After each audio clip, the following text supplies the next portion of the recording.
Welcome to part 15 of Pokemon Yellow. And this part's going to be quite a quick, simple one because we're taking on the Fuchsia Gym. And the Fuchsia Gym is technically a poison type gym, although there will be some other Pokemon showing up purely because there's not really much to work with for Poison Gen 1, is there? There are a few poison types. I mean, you've got the Bellsprout line, the Bulbasaur line, the Ghastly line, Coughing and Wheezing, and Grimer and Muck. So there are a few there. But still, they're not going to be creative for the ones they use, are they? We're going to see a lot of coughing. But yeah, Chris, have you got a favourite poison type, mate? It's got to be Gengar for me. Gengar, yeah, I know that is technically a bit of a loophole because you think of him as a ghost more than anything, but he is technically poison, so I'll let you have it, Stephen. Yeah, it's got to be Gengar. Okay, I'll cop out as well. Yes, it's Gengar. What other poison types are there that are good? Oh god, that's difficult to think. I It's mean, kind of the forgotten about there's category. one of the new ones in Sun and Moon, Salazzle. Oh yeah, the level is pretty basic. The fire poison type, because it can poison steel types and poison types. Yeah, like that was an ability that was taken away from every other Pokemon, but given back to Salazzle because fuck you, here's my poisonous anteater thing. I mean, granted, steel types were always immune to poison. Well, yeah, but it's so unique now. Plus, it's quite powerful as far as it's cool design as well, isn't it? Yeah, I mean, it's got Salandit does suffer from the combi complex, unfortunately. Oh, and only the female ones evolve. Yeah. Although I love Salazzle for the fact that in the fire trial, you know how you had to do the spot the difference between these two dances. Oh, it's yeah. like it would change slightly, and then the final one. Salazzle photo bombs at the end. It's just in the background behind the hiker, the 3 Marowaks, and it's just waving its arms in the air with its tongue out. I could not stop laughing at that. Shit was great, yeah. I was just like, that is just fantastic.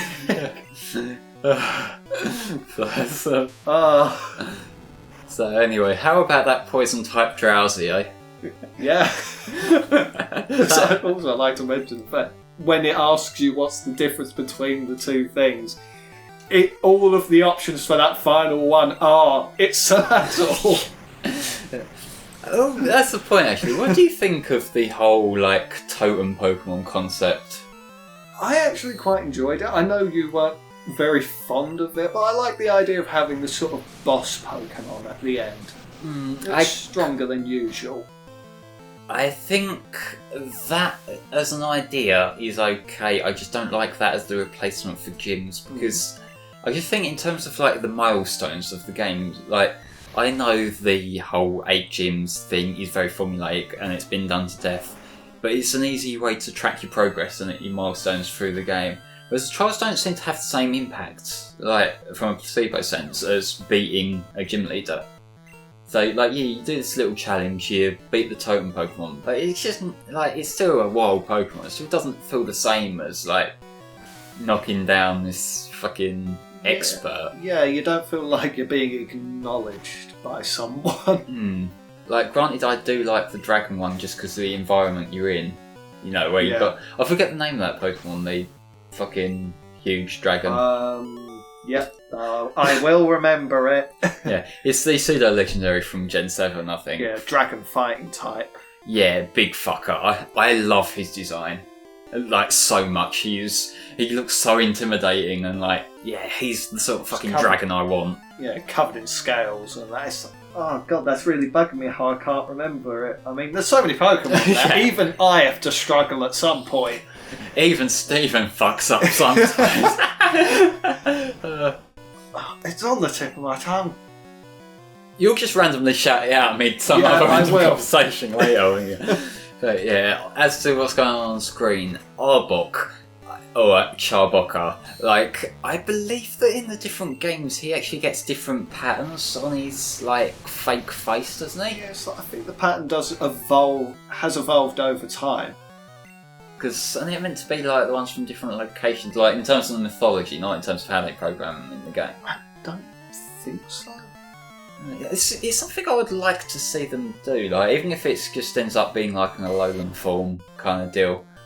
Because, like, Arbok is the kind of Pokemon that, like, it's a snake and they could do a fair bit with that, I think. That's the point, actually. I haven't really been paying attention. Are there any other forms of Gastrodon yet? No, it's just the two, the west and the east. They're both Sinnoh-based ones. I wish they'd start throwing in the forms for the different regions. Yeah, it's like Vivillon. That has... What one's that? That's the butterfly from X and Y. That's got a bajillion different patterns. Oh, yeah. Because you could get different patterns from different countries. Oh, yeah, that's from different IRL countries, isn't it? Yeah. Yeah, I know that. That's one of the things they did to encourage the online trading. Yeah, the Wander trade.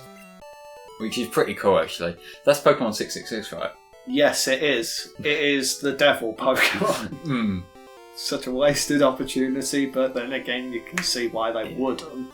I do like how this is meant to be an Invisible Walls challenge, but because of the nature of the sprite work and the layering, you can still see the little dots completely defeating the object of it.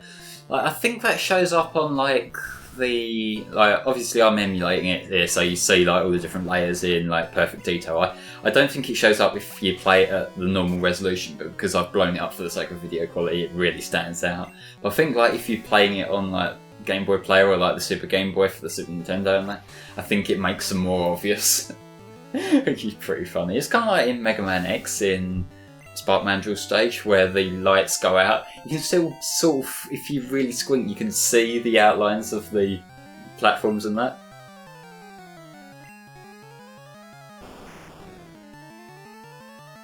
It's another fucking Arbok. It's another Charbocca. That will always be its cry. Yeah. No matter what.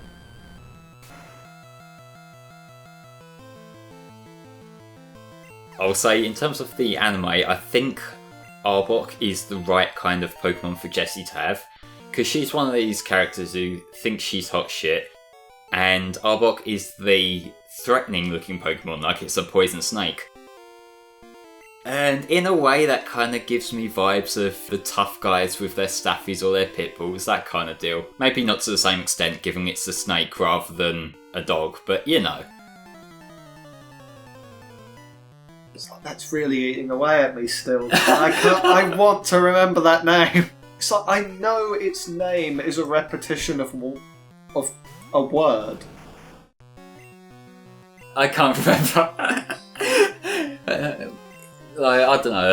It's gonna fuck up me now. And I'm not normally good at remember late generations' names. To be fair, like it's just. I think there's a sort of tipping point for me where it's like I can remember the actual designs, but more often than not, I'll refer to it as like what it looks like. So that's like the pseudo-legendary dragon, or there's the sandcastle fucker, or you know, like I remember what the Pokemon look like. I don't necessarily remember their names after.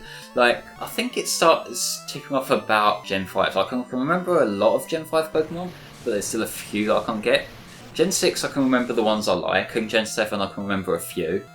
Like in terms of their names, but after that I sort of like all the other ones, it's like, what is it? Is it the Keyring? Is it the fucking Electros? Like Electros, that's the Gen 5 eel one.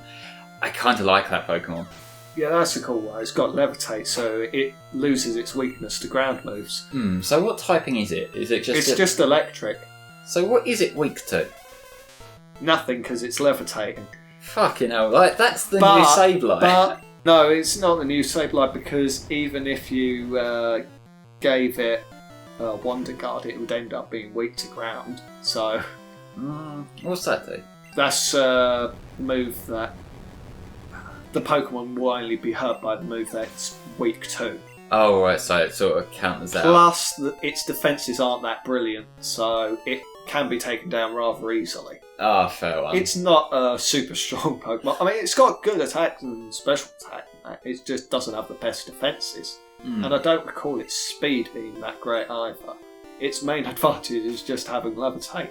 Plus, if you're up against a Pokemon with Mold Breaker, I think it is, it removes the effect of its ability, so it'll be weak to ground moves. Yeah, so it's like So it's definitely not a Sableye.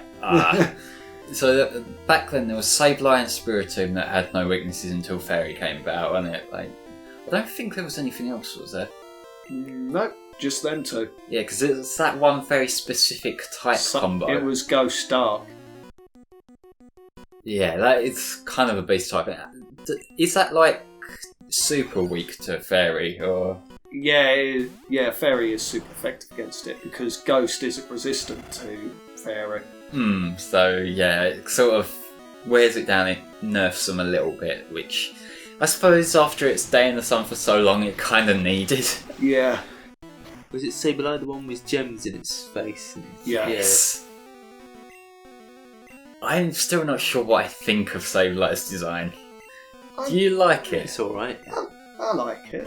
It's alright. I always thought like it deserved more, but then again, its Mega Evolution gives it more. I can't remember what that looks like. It's regular Sableye, but with a giant rupee. Oh. Its animation, it literally just, after the Mega Evolution like ball comes off of it, a giant rupee bursts forth from its chest and it uses it as a shield.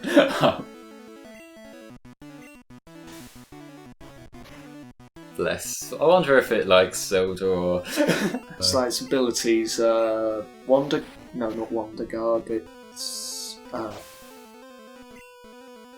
I can't remember, but it repels any status effects. That sounds pretty useful, actually. And any entry hazards. Oh, what, like Stealth Rock, that kind of thing? Yes. So, but only if the Pokemon's about to use it against it. Oh, so if it's already there, it'll count. If the entry hazard's already there, it's not going to get repelled. Are there any abilities that can avoid that? Don't think so. Magic Bounce is the name of the ability. Oh, right. Because, like, having one that could bypass Stealth Rock, because Stealth Rock, I believe that is quite a common strategy in competitive, isn't it? So if there was, like, an ability that, maybe if it wasn't the greatest Pokemon ever, but that could be sort of, like, fill-in sort of thing, like if the Stealth Rock's down, then you could go that and chip damage, or whatever, like... I'm gonna stop here because I don't understand competitive, so I'm not gonna try and sound smart. But it's like brilliant thing is that there are some good Pokemon that do benefit from Magic Bounce quite a lot. Like Espeon has it as its hidden ability. Oh, right, because I know Espeon's main ability is Synchronize, isn't it? Yeah, but its hidden ability is Magic Bounce, which is far more useful. Well, I do like Synchronize. Synchronize is a fuck you if people try and do stuff, but it can be quite useful. Yeah, see, here's the difference between us. You're looking at these as abilities that will actually come in useful in the metagame. I'm looking at this as I can be petty. I mean, it's quite funny, like on simulators like Showdown. It's brilliant when you get when you're up against someone who doesn't understand Magic Bounce, and this has happened a couple of times where I've been given an Espeon and I'm using Calm Mind, building up Espeon's power, and then they'll pull out something like Cradily and use Toxic, and then it gets bounced back at them. So then they use Spikes. And it gets bounced back at them. But then they use it again, and it gets bounced back. And I'm thinking, please stop. It's painful to watch you do this to yourself. Have you ever been accused of, like, cheating or something in the chat? I have. One of the oddest times was in a random battle, I got a Leafeon. It knew Flamethrower. Can it actually learn that? No! Oh, what the fuck? I have no idea what happened. I don't know what happened. So that's on Showdown, right? This is on Showdown. This was meant to be legit setup, and yet I got a Leafeon with Flamethrower. I don't understand, but the person ended up quitting because they couldn't beat it. Oh my fucking Christ.